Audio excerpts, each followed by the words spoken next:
Oh crap, time to start the show.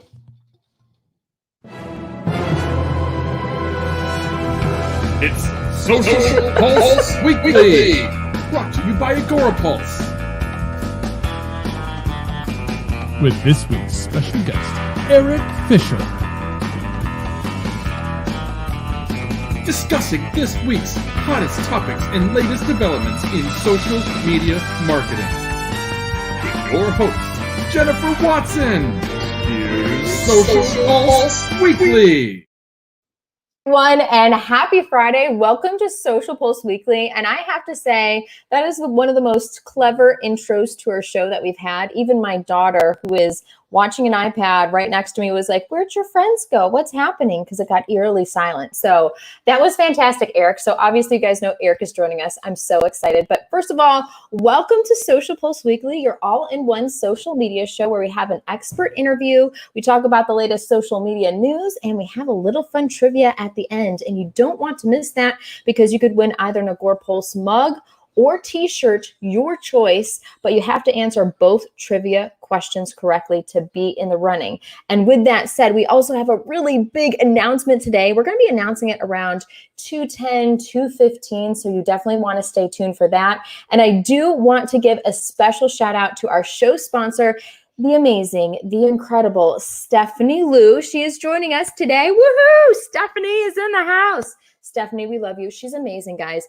She may do some NLP magic within the comments. You never know. She is that powerful and that creative. So Stephanie, thank you so much for joining us. And if you guys haven't followed Stephanie, you need to follow her. You need to join her group. You just need to do everything she does because she's brilliant and amazing.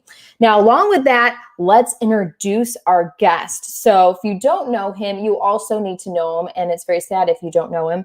Erik Fisher, he is actually our Director of Social Media Education for Gore Pulse. Previously, though, he was the Social Media Manager at Social Media Examiner, leading the social team for 5.5 years, including managing the social media for the Social Media Marketing World Conference, the biggest conference, social media conference in the world. Erik is also the producer and host of the Beyond To-Do List podcast for the past 8 years, where he talks with real people who implement practical productivity strategies in their professional and personal lives. Now, with all that said, let's bring Erik onto the show. Erik, I'm so excited. And one quick fun fact about Erik and I. So Erik and I both grew up in Rochester, New York, which is upstate New York. And we were both born in the same hospital, we realized, which is... That was a small world when we suddenly was like, wait a second, you're from Rochester? Yeah. Hold up. Let me text my mom to confirm like which hospital I was born in. And it was like, yep, that's it. And we were both like, small world. I know. It's so crazy. And even before this, pre-show, we were talking about, like, even Erik pulled up a map and we were talking about, you know, where we lived, our families are from and stuff like that. So we've got a little bit of a close connection there. But Erik, I'm so glad you're joining us, and everyone else, I'm so glad you're joining us as well. And just reminder, it is a two-way conversation, guys. We don't want to just be talking. We want you guys to ask questions and join us. And we also want to know where you're watching us from and how your week's been, something positive that's happened to you personally or professionally this week. So please join in the conversation. And we've got a lot of great people in here already. Obviously, the amazing Deb Mitchell. We've got Stephanie. We've got Connie Albers, who's joined us in the house. Juan Santiago, thank you so much. Jim Fuse. Jim, how are you doing? Jeff C., who is this guy? I know. Who's Erik Fisher? I don't really know. I'm kind of wondering myself. I had to do some research. We got Satish. I think I mispronounced that. You're going to have to, I think I nailed it the first time, and now I'm kind of messing it up. But we've got them in the house. We've got, let's see, who else do we have in here? Lisa Jenkins. Lisa, how are you doing? Steve. Thank you guys so much for joining us. We've got Sandeep from India. Oh my God, thank you for joining us. It's really late where you are, I think. Hopefully you're having like a drink or two, maybe, I don't know, having a nice relaxing evening. So Erik, let's get right to it. Let's get to you and how amazing and awesome you are. So I can only imagine what it was like doing social media, not just for Social Media Examiner, but the entire conference with thousands upon thousands of people. I would love to know what the prep was like before the conference and what your kind of strategy was during the conference and how many people you had monitoring social media, because it's insane how many people are tweeting and posting about it. I mean, how did you manage all that? Yeah. Well, first and foremost, it was an incredible experience, and it was an intimidating experience because you're thinking, "Oh my gosh, this is the biggest, social media manager, social media marketing conference." And I forget how many years straight it was, but it was just like each year, it wasn't just about what you did that year, doing it to the best of your ability, but it was to then afterwards, okay, what did we do right? What did we do wrong? How can we improve? And to gradually and continually improve that. Meanwhile, the conference is growing year over year. And so you have to have more people to be able to monitor and interact, because it's not just pumping up the crowd digitally prior to the conference and post conference. It's fielding customer service questions. We had a special hashtag for that, so we could kind of jump over and monitor that so we could see those faster. And that first year, it was just me and two other people. And then the following year, I think we added a person. The following year after that, we added like two people. And yeah, it just each year it felt like we were adding in another person or two. And even this year, I saw, not being part of the team anymore, but they were Jen Cole, who joined in and is now social media, the community director over there. She was doing an amazing job. So kudos to you, Jen. But she was part of the team helping out, and she just became a crucial part of the team for at least, I think, 3 years prior to this coming year. So, I mean, it was hectic, but again, that's what you sign up for, is you enter in. It's like storming the beach. You just jump in and you just do what you can. So I've got a question. First of all, I would be intimidated too, doing social media for an event like that. That's insane. That's kind of crazy. Do you have any advice for a lot of events now that are going virtual, but still a lot of social media impact? What are your top 3 tips to any company, any brand, or any person that's putting on their own virtual event that they need to make sure they do when it comes to monitoring social and making sure you get as much awareness as possible? Yeah, I would say making sure that every time someone is talking, not just on your hashtag, but some people would say, well, if they mention us, will we reach out? At this point, you have the ability to reach out to every single one of them, because there's not that in-person element going on. You have to fully rely on the digital. And so because of that, you may as well try and shake the hand / or start a conversation with every single person that's using your hashtag, that's in your groups, that is in, whether that's LinkedIn groups, whether that's Facebook groups, whether that's using stories or using the hashtag. One of the weirdest thing was the first year that everybody started using Instagram stories at the conference. It was like this whole other thing that snuck up on us, where it was suddenly there were so many stories going on. And that was a whole new dimension added to things. I think it was 3 or 4 years ago now, but yeah, just going all out. I would say don't overestimate every single possible opportunity that is there, because again, if it's an only digital conference now or an only digital event, you have that ability and you've got to track everything, versus, the in-person stuff is not happening anymore. You've got to substitute for that. Yeah. And I bet there would be a lot more social media contact presence, because you can't interact in person. Right. You're just having these, virtual conversations, which is even like more exciting kind of, when it comes to social media and tracking it a lot more. So those are great tips. Great advice, Erik. And I would love to know how you just even got started in social media. Like, what sparked you to be like, you know what? I think this is awesome. This is fascinating. And plus, how about I work at the biggest conference, or the company that puts on the biggest social media conference in the world? What got you all started with everything? Let me see if I can go through this fairly quickly. So I graduated from college with a degree in communications. I was super excited. Once I locked into, I like studying not just technology, but the way that people communicate and interact. Social media became that melding of those two things. And so for a while there, I was doing podcasting while I was working in a in a cubicle doing data entry, and then podcasting on the side. But it all kind of goes back to that interest, and then podcasting for me, because I started podcast. A lot of people don't know this, so this is the thing a lot of people don't know. 2007, I started a comedy podcast with a friend of mine. We'd go record it on our lunch hour and then come back to work. And that year in December, we were one of the top 10 brand new comedy podcasts in iTunes. Nobody really knows that. Yeah. So we did that for a couple of years. Then we kind of put that away. And then I started to get involved with co-hosting. Like, for example, I did Social Media Serenity was a podcast I did with Cliff Ravenscraft. That is where Michael Stelzner and both Michael Hyatt, the two kind of diverging productivity as well as social media people in my life, discovered who I was. And that podcast is not still online, but that is where I started to get invested into not just podcasting, but social media. So the university I worked at, I was working in admissions there for their adult programs.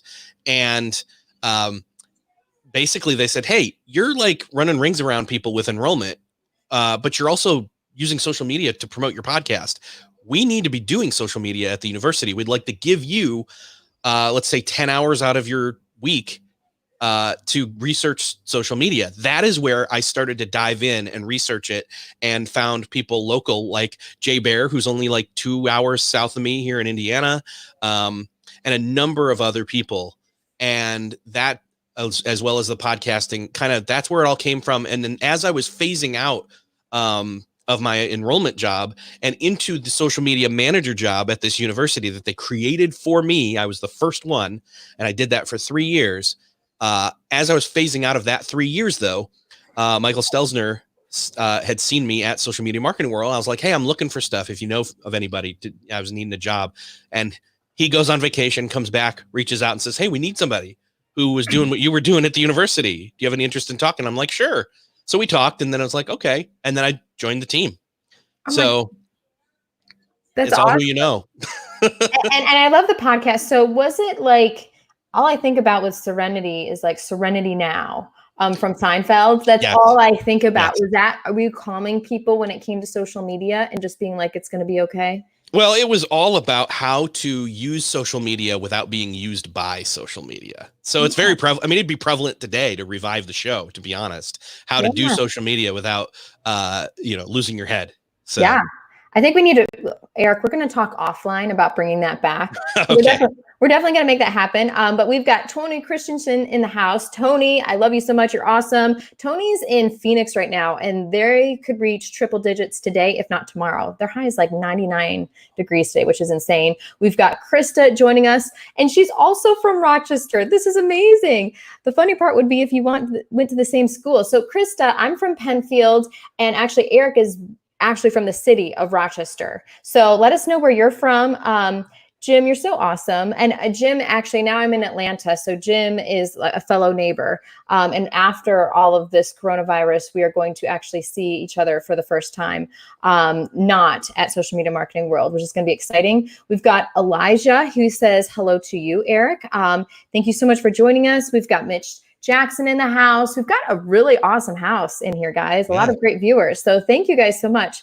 So Eric, let's talk about what you do here at Agora Pulse and the Social Media Manager School. That's kind of your baby. That's your main thing that you're working on. Tell us what it all entails and why anybody would be, interested or need to join the Social Media Manager School to take some courses. Yeah. So I started this position in November, and it was funny. We were joking a little bit prior to hitting record here and going live that Mike Altman was like, what's your title again? Because it was funny because it changed a number of times in the first couple of months. And honestly, I just realized as looking at the calendar, we're just shy of me being on board for 6 months now.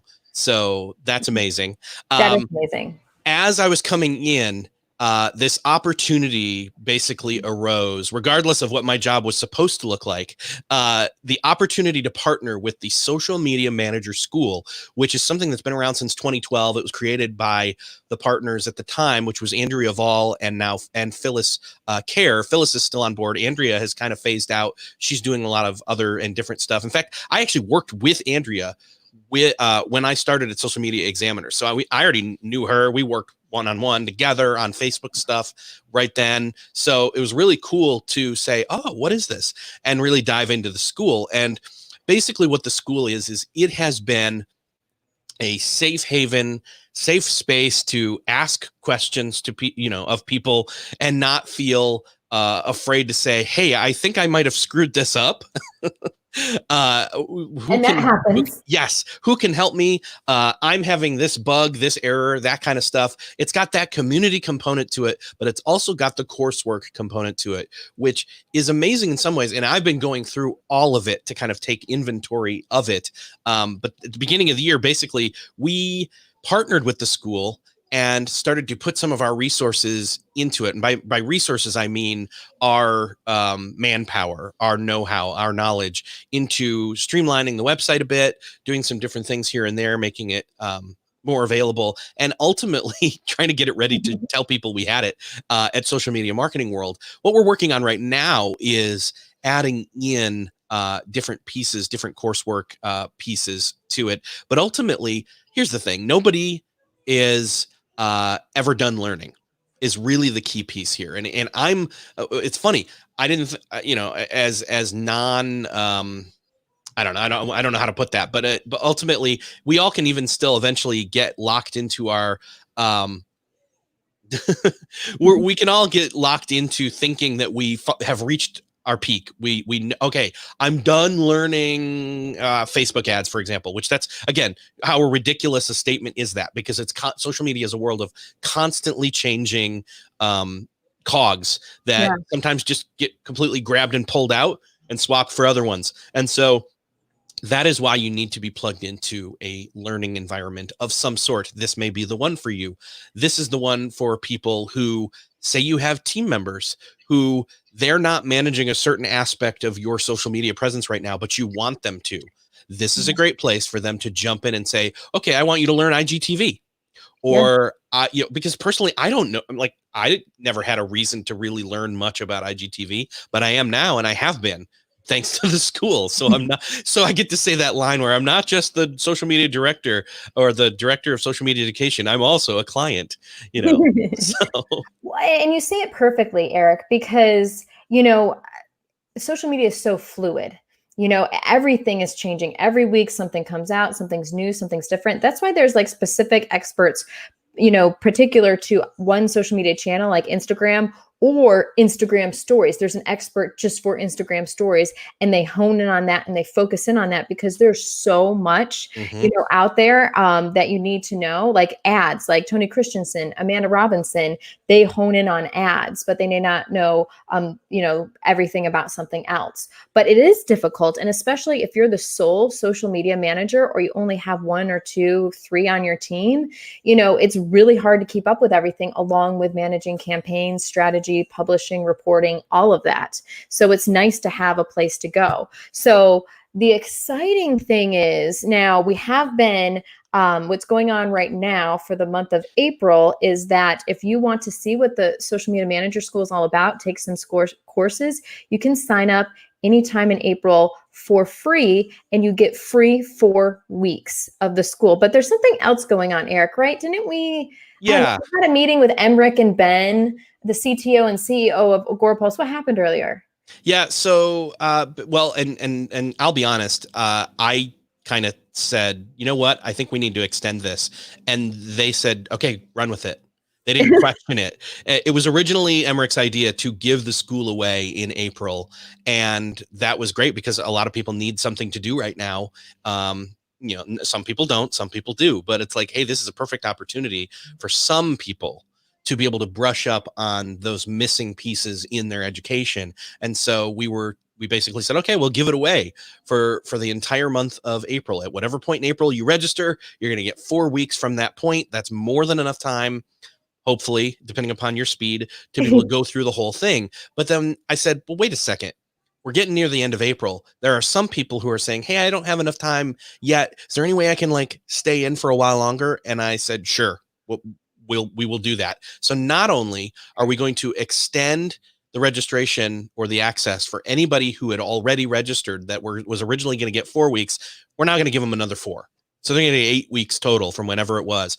But not only that, we're going to be giving that access away, or that registration window away. We're extending it out to the end of May. So in other worst worst case scenario.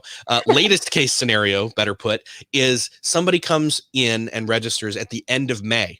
They then have 8 weeks from then to go through and have access and pick and choose, cherry pick the courses, or go through the entire thing, their choice. God, that is so awesome. So basically, I could sign up May 31st and get 8 weeks from that point, basically June and July. And what you guys hear right now is I have a 2.5-year-old daughter. Talk about working from home, guys. I've been working with a toddler, so it's been. I think she should go through the school. I think she should go through the school too. I do. We're also working on potty training right now, which is like so much fun. Yes. So, but yes, so guys, this is crazy. So we're always here to help you, and we get it. I've been a social media manager. So I was the social media specialist at the Weather Channel for 5 years. And so both Erik and I understand from having social media positions how stressful and cumbersome things can be. And when you get access to something for free, it's truly amazing. So we're offering this for 8 weeks for free for you to test it out, take as many courses as you want. And then from then, if you want to continue, it's actually smarter to actually sign up for our tool where you can, the lowest tier, the medium tier, where it costs about $9.97 a year, and anyone on your team can get access to the school as well. So it's awesome and it's amazing, and we're so excited to give it to you guys. So definitely check it out. We want you guys to see what you like about it, and if you have any suggestions. And that's my little daughter, Zara. You guys may be seeing her. I may be holding her in a second. But I want to give a special shout out to Krista. She had elementary school in Penfield. So Krista, we need to talk probably, because I want to know where you went to elementary school, because we probably crossed paths in our lives. I went to Indian Landing, by the way. And are you still in Atlanta, Krista? I would love to know that. Let's see who else we've got going on here. We've got Jackie, who said this is amazing, which is so exciting. So yeah, hi, sweetheart. Yeah, you can. She wants to sit on my lap. So what we're gonna do is we're gonna ask Erik. Erik, let's talk about your podcast, Beyond the To-Do List. I want to hear about that and your most recent episode. Yeah. Okay.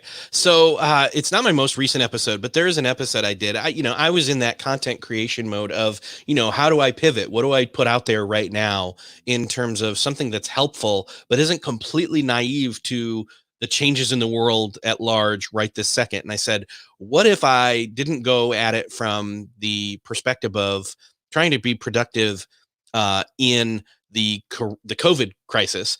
What if I just said crisis in general? What if, and then it hit me, I've been into, personal crises in my life before. So I said, well, let's go through and figure out what it means to have those hit, and how can and should you even attempt to be productive in those moments?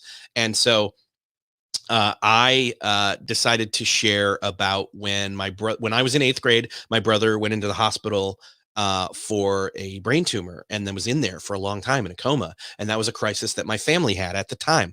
And then there was another one where, when I was older, my wife and I, we had our first child, our daughter. She was born 10 weeks early. Again, another crisis situation for my new family, my own family at that time. And so I said, well, what is the connective tissue there, and even currently, that makes this an evergreen episode for anybody? And what I realized was, over the years, from the different people that I had conversations with, that essentially give yourself grace was one of the biggest things. But it's that idea of, first and foremost, when a crisis hits, asking yourself what your role is. So for example, right now, Jennifer has her daughter home with her. And so she has to identify, okay, she has her job, which she thankfully can do.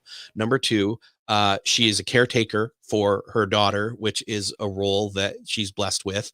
And same here, like, I'm home and I have my family with me, and I'm thankful I can do my job, and I'm thankful for that. But it's like asking yourself, how many of those different hats can you wear, that, and which ones can you just completely take off and stop doing?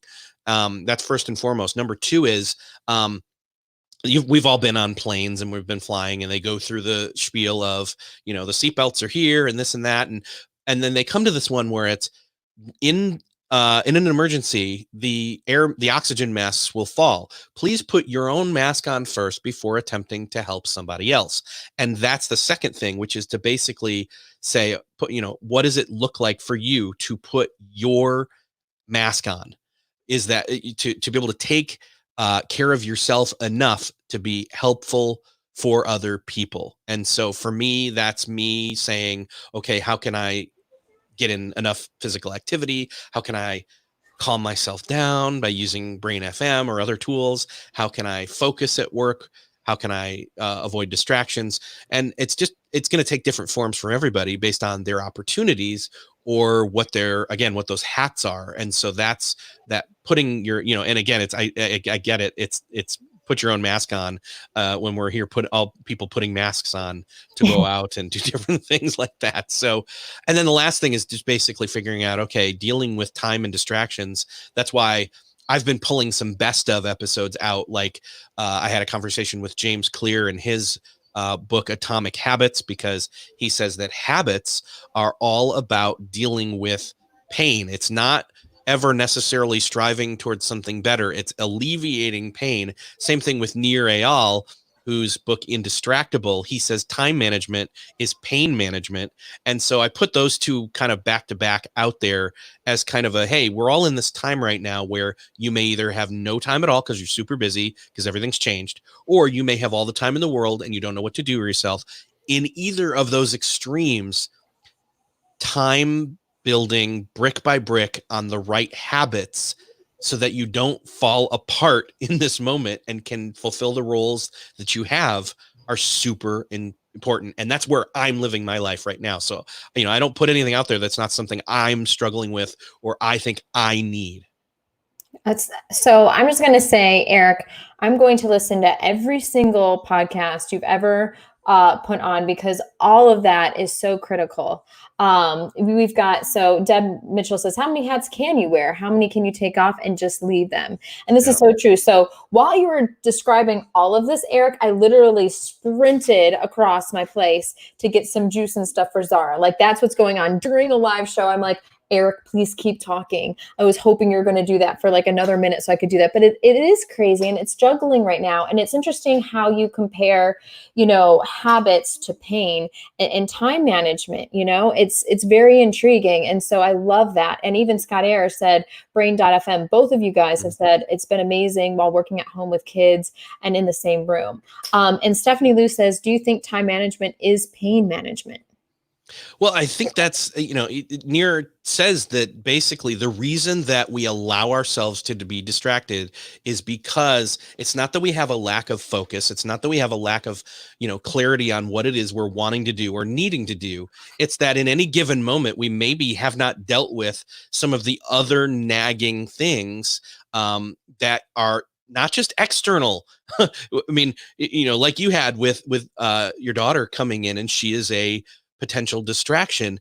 You could also have internal distractions about how am I going to pay this bill, or how am I going to make this next move for my business, or how am I going to how do I come up with a vision for anything of moving forward when we don't even know where we're at right now with any, how can we with shaky ground figure out what's next? And it's by taking the time, like I will. So again, I'll go to Brain FM. One of the things that I will do is I will put that on. I will, for those, we've, people have talked about this over and over. I don't want to belabor the point, but basically Brain FM is great for meditation, sleep, focus, all of those different things. It gets your brain into a brain state quicker. And by doing that, that allows you to then get to that place. So I use it for meditation stuff.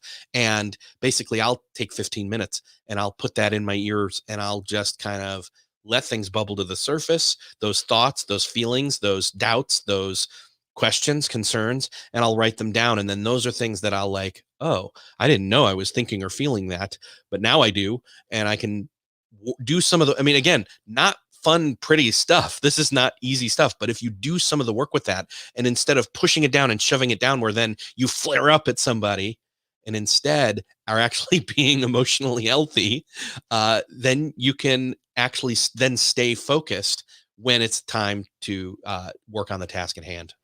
And those are like, It's interesting how you think about that. And a lot of people, they try to block out any pain, or they just don't want to, I guess what you could say is deal with it. Yeah. But sometimes to actually improve on it and have it stop nagging you and being something that's holding you back, you're going to have to be uncomfortable. You're going to have to experience maybe a little pain and feelings and emotions that you don't, to let that go and really, follow through with everything. So I love that, Erik. And we've got Phyllis in the house. So Phyllis, who started the social media manager school, she said, time management saved my life when I was asked to write a 300-page book in a month.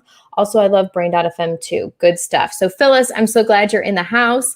And you've got Jeff and Stephanie Lou here also talking about some of the stuff they listen to calm themselves down. Now, Erik, we have just a couple more minutes with you before we bring on the amazing Scott Ayers. But in the one where you talked with Michael Hyatt on March 24th, you guys discussed creating a clear and compelling vision to grow your organization. What were some of the top tips from that? Because I think a lot of businesses right now, not only are they having to try and rearrange their strategy, but they're also getting some time to reflect on, was this the right strategy? Was this the right vision for our company, for our organization? And this time is allowing them to, if something wasn't right, to fix that. So what were some of the top tips from him to create a compelling vision for your organization? Yeah. Well, first and foremost, we talked a lot about the role that vision takes in an organization and the importance of having a vision, and especially that it's not just creating a mission statement, that a vision statement, and even he calls it a vision script, that it's something that it's much more written out. It's like 2 to 3 pages long, and it's written there, and it spells out basically, it's not just company culture, but it is. And that it's not just stating this is who we are and what we do, but it's much more than that. It's about having that deep rooted kind of purpose about what your business is, so that even if say times change, like they will and like they do, you can always come back to it. I have just actually been watching on Disney Plus the Imagineering episodes. It's a documentary all about basically how Walt Disney got Disneyland started, and how it went from there to now, and how many times they have failed because they went away from the Disney original vision. And what was interesting was actually I wanted to make sure to ask Michael this, and specifically he said the question was basically, when coming up with a vision for your company, is it that you're Moses on the the mountain, and you come down and just tell everybody this is what it is, or do you involve the people that are in your company or in your organization, your business? And he said, well, it's definitely not a democracy where they get to vote and say what things are, but their input is crucial and important, and it's not bringing it down and then stating it and just handing it out. What it is it's kind of a collaboration. So it's come up with some stuff ahead of time, then bring it to them, see if it rings true, have them bring in their stuff as well, take all of that and kind of meld it together. And I just thought that is incredibly healthy, because I've been in past situations where, a large organization where I didn't have a say in the vision of the company, but I definitely had a perspective, and it was important to, let me as one person, but me as part of, and all the other people, let them have a say. Let's, the people in the trenches have thoughts and feelings, and you might be missing out on that. And so, and that was actually something that just kept coming up when I was seeing the Disney thing that rung true from Michael's new book.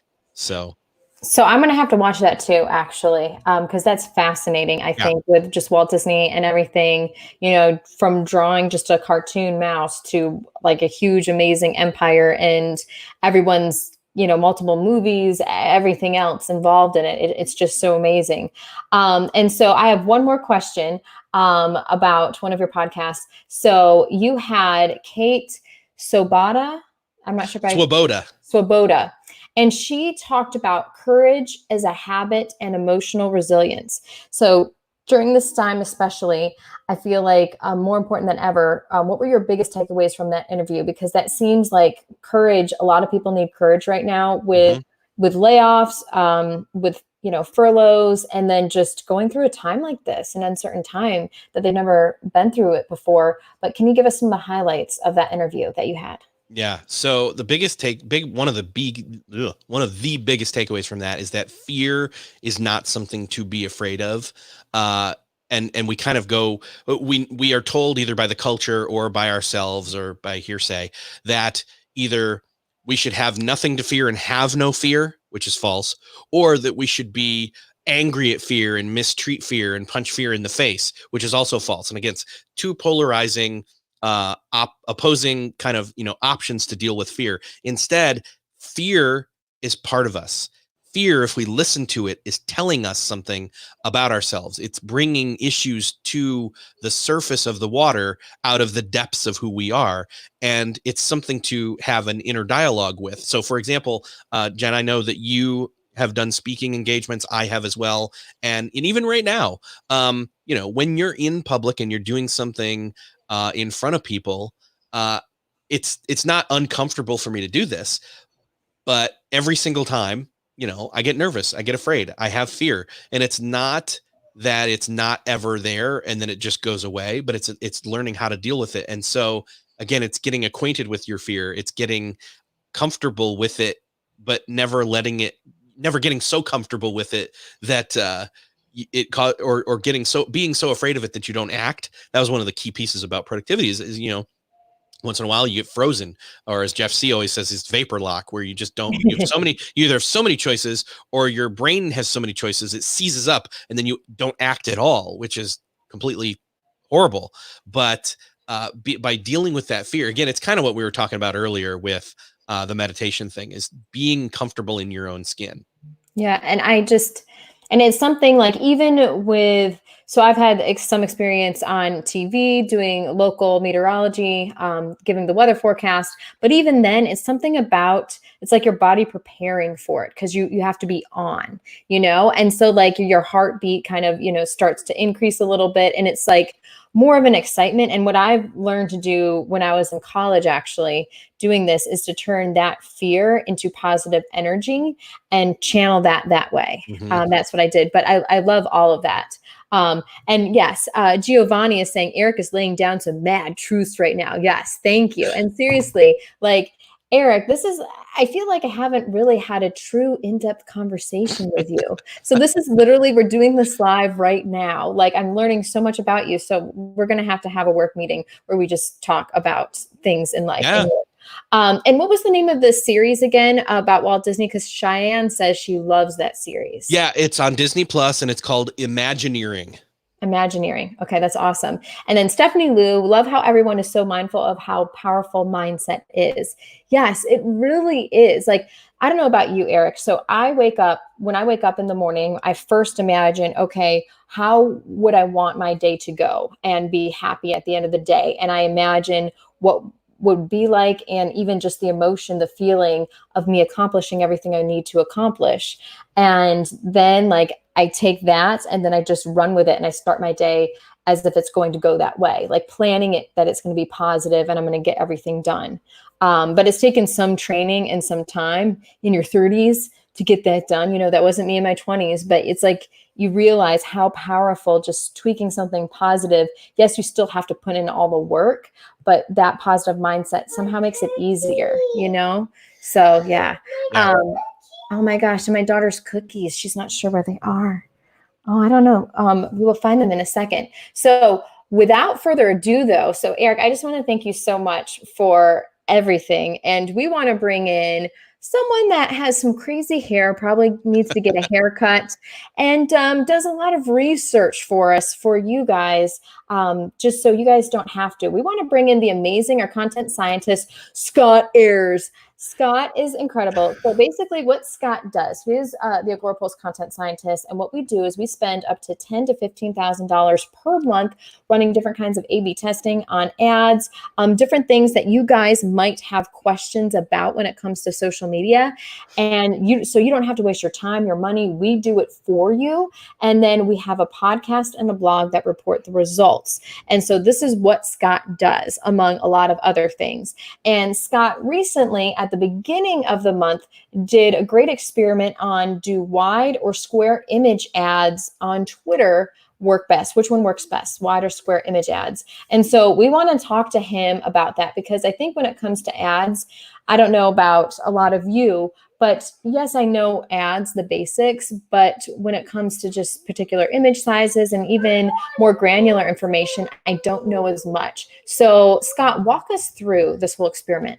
Yeah, first, I feel like we all owe Eric, like money for the counseling session that we all just got, because that was pretty amazing. So I learned a lot about you, and I really enjoyed that. So I just want to keep going with what Eric was talking about. Forget this goofy guy.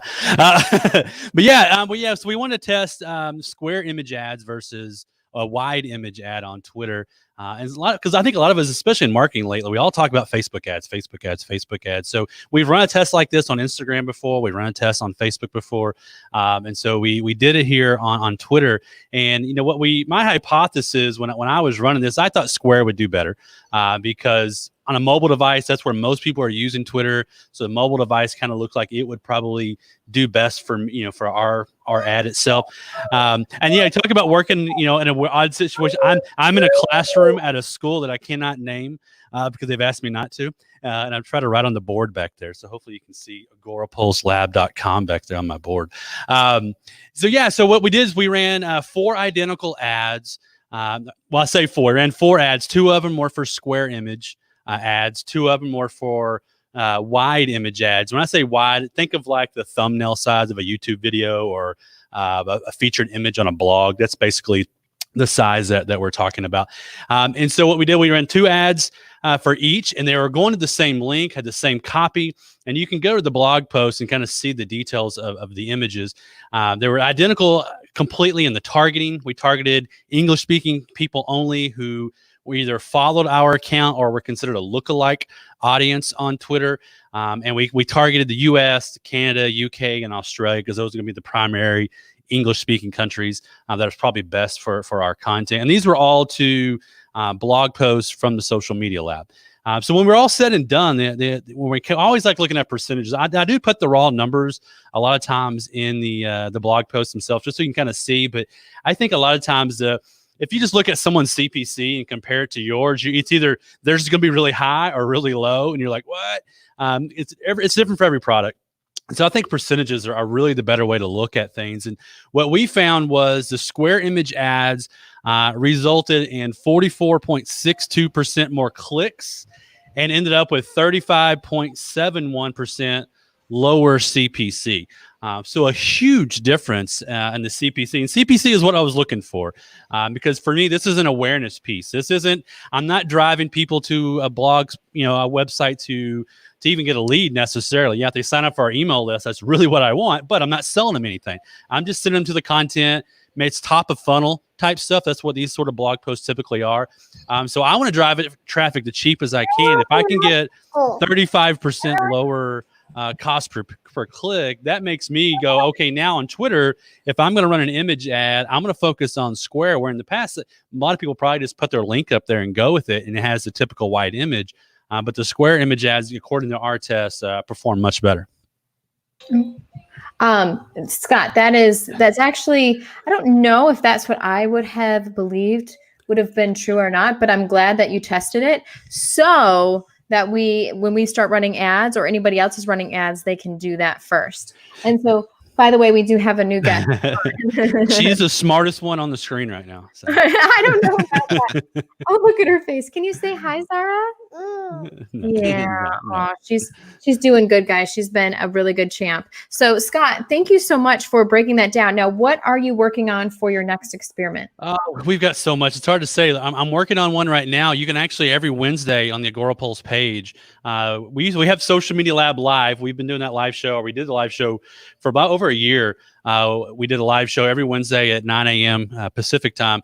We're kind of taking a little hiatus on the actual live show at this point, but I'm doing pre-recorded videos and then uploading them as premieres on our Facebook page for the next couple of weeks to kind of see and judge what the audience is like. So make sure after this show is over today, I'll schedule that one out so y'all can go over there and get a reminder on that. And I'm in the comments.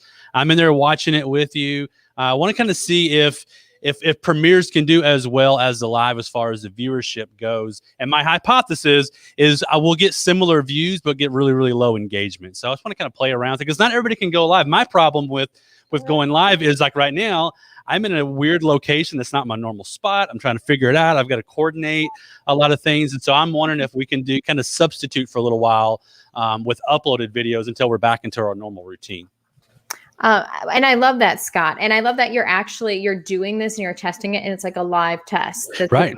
Which you do. So you kind of get to see what happens. So I love that so much. And so with that said, and by the way, I love the Agorapulse lab. It looks really official behind you. The handwriting is really horrible, and these fluorescent lights are shining off of it bad. But yeah, I tried anyway. Yeah, but no, I'm really interested to see how things turn out with what you're doing in the next couple of weeks. So I think that's awesome. So now we want to get to some social media news. So I don't know if you guys know this, but Scott is actually on TikTok. He does a pretty good job. Eric, do you have a TikTok account? No. Oh my God, I've neglected I've neglected the lab account lately with all this stuff that's gone on. It's kind of took the back seat for me lately, unfortunately. So we do actually have an Agorapulse account. Yeah. We've kind of, we haven't done anything yet, but I have ideas that I'm going to start probably doing. But the exciting thing about TikTok is it's actually really interesting just to watch the different trends and see how things work, the For You page, all of that. But the exciting thing is this week, they have now a login option on desktop. So you can log into TikTok on your desktop at the top right of the screen on the trending page. It doesn't appear at the main home screen at this stage, but you can see that at the top on the trending page. And once you're logged into TikTok on your desktop, you can access your basic account info and check out a customized feed of content based on your preferences. And then from that, you can also upload your own video directly from your desktop. Go ahead. Yeah. Hold on one second, guys. We've got a little one. Oh, she's now eating back down. Okay, good, guys. So the cool thing about this, though, is that you can also upload a video direct from desktop, which provides another option, which is kind of really cool that TikTok allows you to upload different video, which makes it kind of pretty cool and pretty awesome. So I don't know about you, Scott, but for me, I actually have a couple of different TikTok accounts personally, and then I've got the Agorapulse one. So I think this is going to be huge, though, for social media managers or testing it out. Yeah, and I actually, that's the login's been there for a little while, and you could upload. I actually discovered that a while back. I should have wrote about it, I guess, but I actually I've used it to upload a video or two to the Labs account, a couple months ago when it first kind of fell into it, because that way you can create those videos on your desktop and then stick them over without having to keep them on your phone. A lot of people were uploading their videos to their phone, and that can be cumbersome. The quality can go down. So yeah, I love that you can just do it right from the desktop. That'd be great. Yeah, it's so awesome. And so our next one has to do with Facebook. They announced this, but this is actually for Instagram. And they've got a lot of new ways to provide tips on how brands can use stories to connect with audiences amid COVID-19. Twitter actually did a really cool study on what people think that brands should be putting out on the type of content. And so this kind of actually follows along with that. But the first thing is they make it easy for people to support your brand with new gift card and food ordering stickers, which we have had for a couple of weeks. And I would love to know, Scott, have you used these? Eric, have you used the food ordering stickers? I have not. I live in a very small town, so no. I don't think we have maybe one place that we have a couple that deliver, but they don't use any apps for it, so I haven't used them now. So I want to know if anybody watching has actually used the food ordering stickers on Instagram. I would love to know if you've done that. Also, Instagram advises that brands should also look to share positive stories around kindness and sacrifice, which I think everyone agrees on, and support health and safety messages from trusted sources. And that all goes along with the research that Twitter did. So they have their stay at home sticker, which helps reinforce that. And you've probably seen that a lot of different places.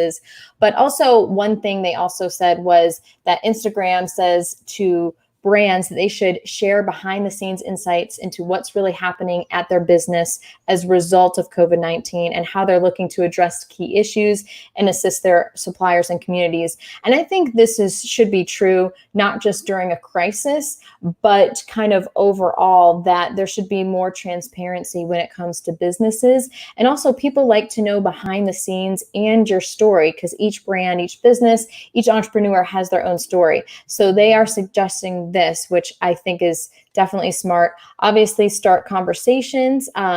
They suggest brands use the question sticker to engage with customers and ask how they're feeling, which is also a great idea, and also recommends using the countdown sticker to build engagement around digital events.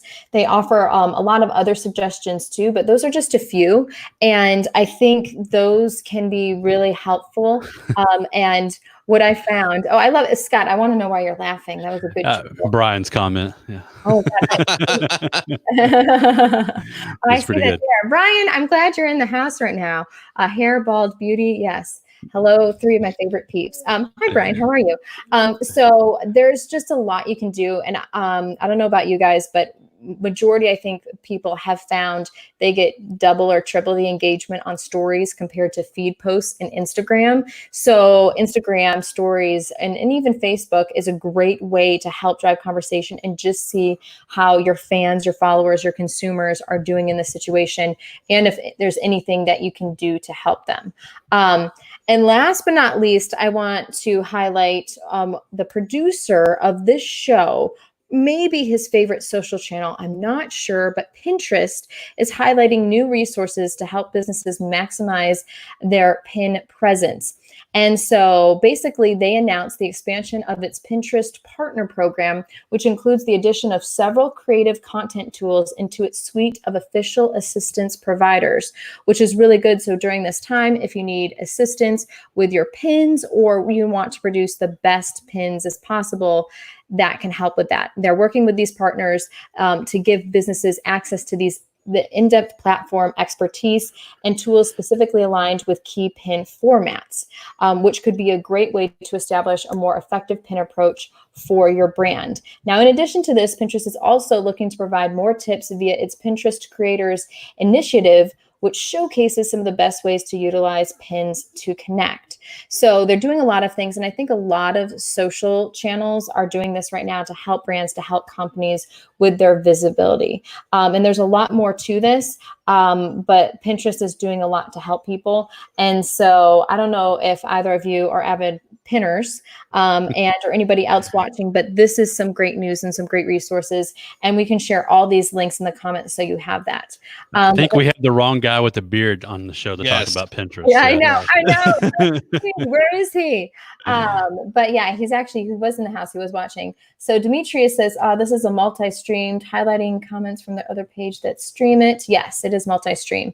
And Jamie says, yes, creating a series and highlight channel of rules or of rolling out acts of kindness, community efforts, and giving back moments for a group of preschools. Jamie, that is awesome that you're doing that. That's so cool. Very awesome. And if you guys are wondering what tool we're streaming on, we are streaming on StreamYard. We're streaming to Periscope, LinkedIn, YouTube, and Facebook Live simultaneously at the same time. So yeah. So do you guys have anything you want to add? Eric, Scott, anything cool that you've seen that other social channels are utilizing or people that are doing on social during this time that you thought was really clever and awesome?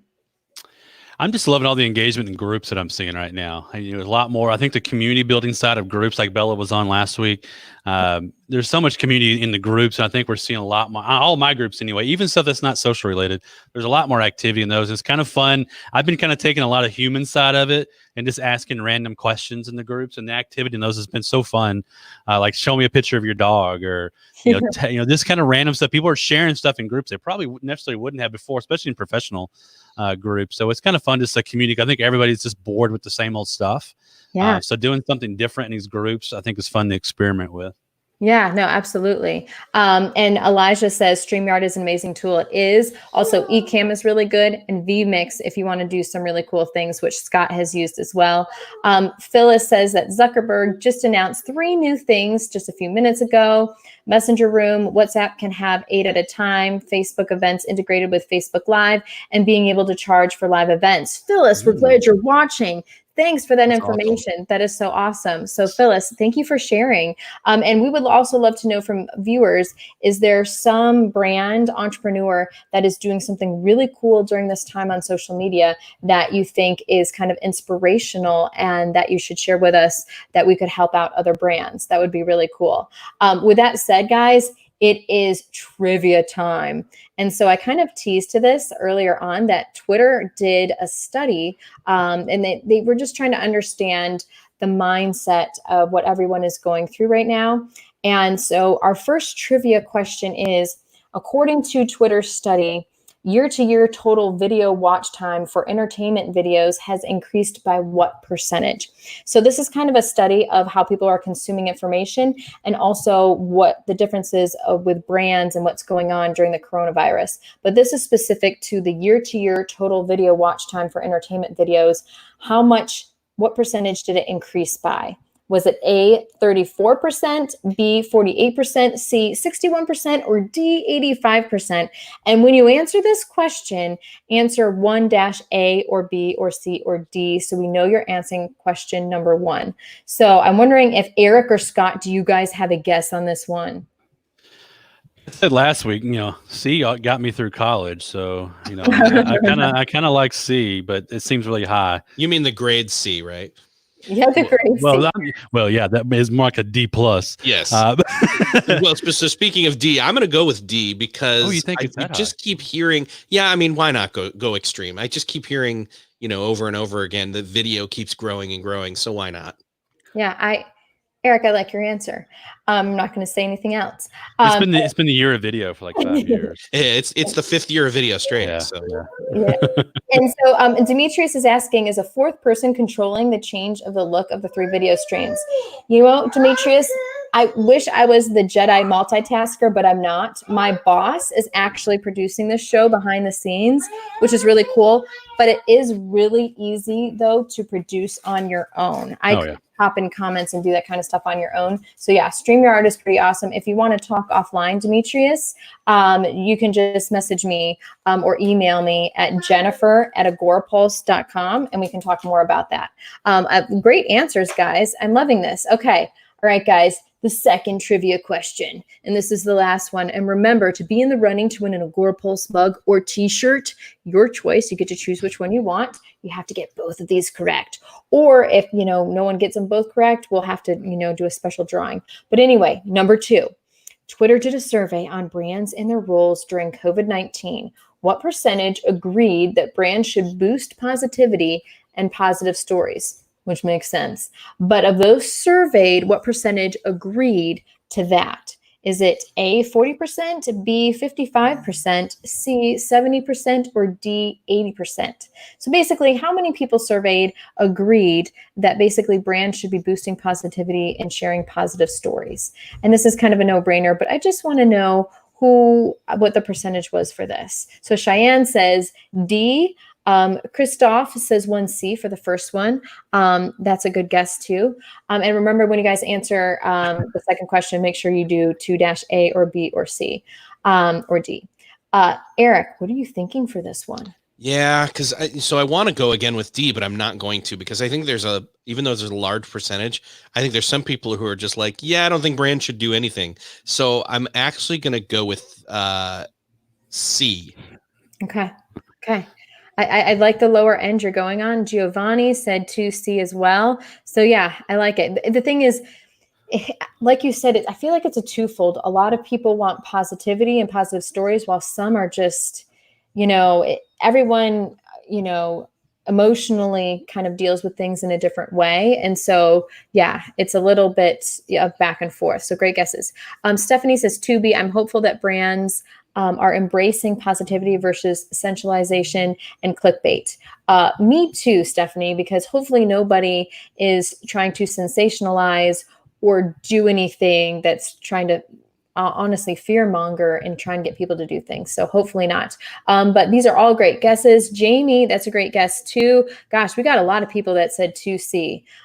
So yeah. Well, I'm not going to let you know which is correct right now. We wait 24 hours so people watch the replay, have some time to guess. If you do win, you will get a private message from me and you get the opportunity to get an Agora Pulse mug or t-shirt. With that said, it is less than a minute from 3 o'clock. We try to keep this at an hour, but I just want to say thank you so much, everyone, for taking time out of your Friday, no matter where you are in the world. We had people from India, England, basically all over joining us. So thank you guys so much.